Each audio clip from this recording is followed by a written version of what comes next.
Grabatzen ari garen unean gaueko 8 eta 17 diren honetan, gaurkoan Logroñoko Adarraga pilotalekuan jokatu den San Mateo feriaren barruko Urzante desafioaren analisia egingo dugu, gogoratuko dugu desafioak lauterdian, binaka eta buruzburu kantxa osoan jokatzen direla eta gaurkoan ere horrelaxe izan da. Buruzburuko eta lauterdiko norgehiagokak 18 izan dira eta binakakoa berriz 22 tantotara.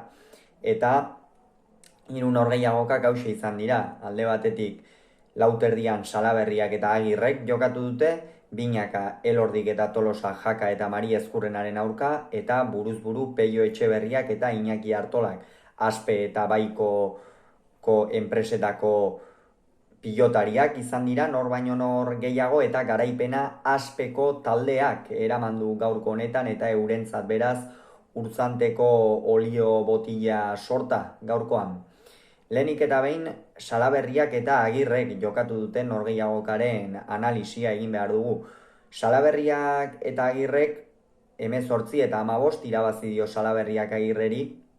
eta honen bestez pronostikoak bete egin ditu, baina lan handia eginda bete ditu eta esango dugu zergatik. Salaberriak berez norgehiagoka hau irabazi egin behar zuen, zegoen unearengatik eta Agirre behar bada ez duelako punturik onenean harrapatu norgehiagoka hone, baina Agirre sekulako norgehiagoka egin du. Eta 17 tanto egin behar izan ditu Iker Salaberriak norgehiagoka irabazteko. Hau da, Agirrek pilota bakar bat galdu du. Bat bakarrik galdu du, eta beraz are meritu handiagoa dauka Salaberriak egin duen norgehiagoka kalde horretatik, ezta. Hasieran Agirre izan da nagusi, gainera askoz ere gehiago asmatzen ikusten genuen, horrez gain Salaberriak erasoan zituen aukeretan Agirreri oso eskura uzten zizkion pilotak, eta badakigu Asier Agirrek orduen arriskua zein den, arrisku ikeragarria dauka hor batez ere zabalean efektoarekin, eta oso ongi moldatzen den pilotaria da, eta gainera Logroñoko Adarraga bezalako pilotaleku batean are hobekiago, lur oso azkarra baitu eta frontisetikan pilota ere bizi irteten delako,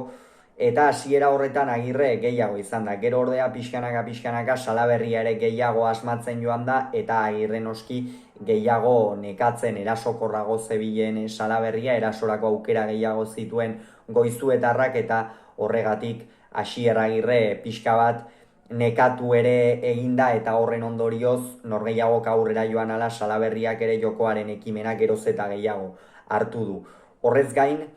gero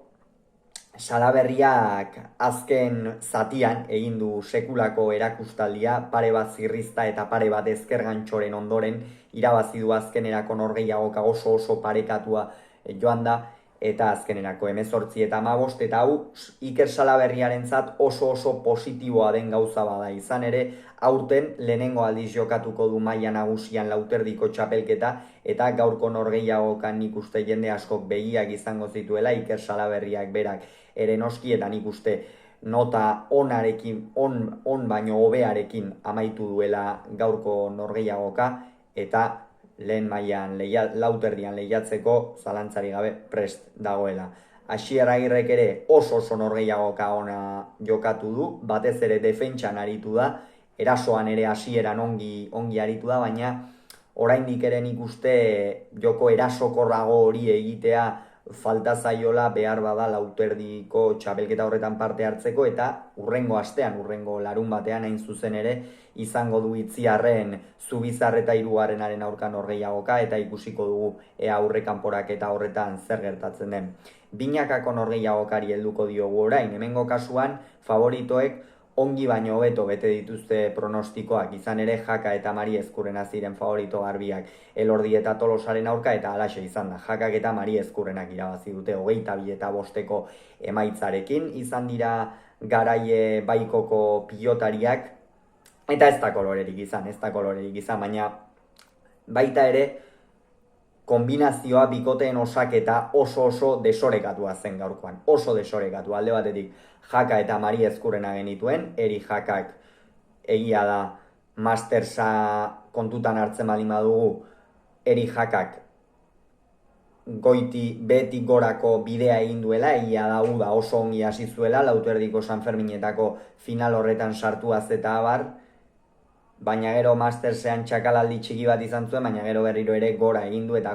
du eta asko jokatzen ari da azken partida hauetan, gainera Donostia hiria torneoa ere irabazi egin zuen Jon Mari Ezkurrenarekin batera, eta gaurkoan oso bikote ona osatu dute, euren teoria oso ongi eraman dute praktikara, Mari Ezkurrenak atzean nabarmena egin du eta Jakak aurrean errematatu, eta beste aldetik, txamponaren beste aldea genuen Elordi eta Tolosarena. Elordik azkenean gaurkoan aspeko beste batzuk ere etzeudelako jokatu du, ez bestela ezpaitago euneko eunean mailabiarra, berak ere aipatu du asko sufritu duela uda honetan, eta halaxe izan da. Norgehiagoka zaila zeukaten gaurkoan, Xabi Tolosa ere pixkanaka ari da gora egiten, lesio larri horren ondoren, baina oraindik ere geratzen zaio dezente Anoetarrari bere mailarik onenean egoteko, eta benetan nahiko desorekatua zen gaurko Norgehiagoka, eta nabarmen atera dira Garaie, Jaka eta Mari Ezkurrena, hasieratik esan bezala Mari Ezkurrenak atzean egin du, horrez gain Tolosa ere eraman du,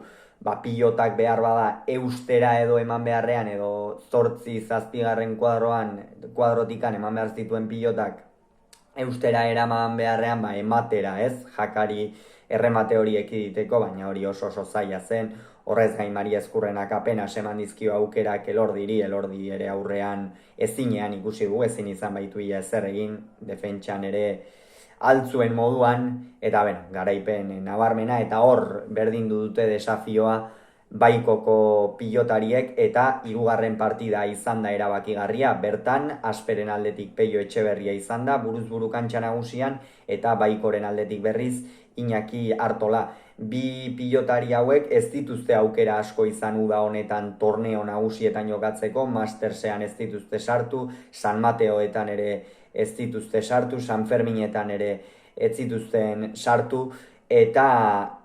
euren Norgehiagokak nolabait ere enpresari erakusteko erabili dituzte ez, hor egon daitezkela, eta nik uste ongi baino hobeto erakutsi dutela hori alde horretatik, alde batetik Peio Etxeberriak sekulako jokoa erakutsi duelako uda honetan, eta Iñaki Artolak zer esanik ez, batez ere abuztu honetan zehar, ez? Abuztu honetan Norgehiagoka asko jokatu ditu, gehienak lehen partidak izan dira, baina nola jokatu dituen ikusita benetan harrigarria izan da. Gaurkoan elkarren aurka aritu dira, eta garaipena Peio Etxeberriarentzat izan da 18 eta 14 emaitzarekin. Hasieran Peio hasi da dominatzen nabarmen,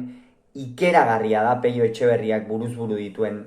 doaiak, ikeragarriak dira Peio Etxeberriak buruz buru dituen doaiak, hor boleaz 6. kuadrotikan behar bada gero 5ean ipintzen du, ikeragarrizko defentsa dauka, eta kosta intzaio Iñaki Artolari gaurkoan hasieran berari aurre egitea, horrexegatik batez ere ez, sakeari alde batetik etekin handia atera diolako, eta hasieran ere Iñaki Artolak etzekielako ez, Peiok motzean luze sakatuko zuen, aurreratu da, ea pixka bat Norgehiagokatikan ateratzen zuen, baina ez, hasiera horretan etzaio ongi atera estrategia hori Iñaki Artolari, eta gero hortikan aurrera Peio oso ongi aritu da,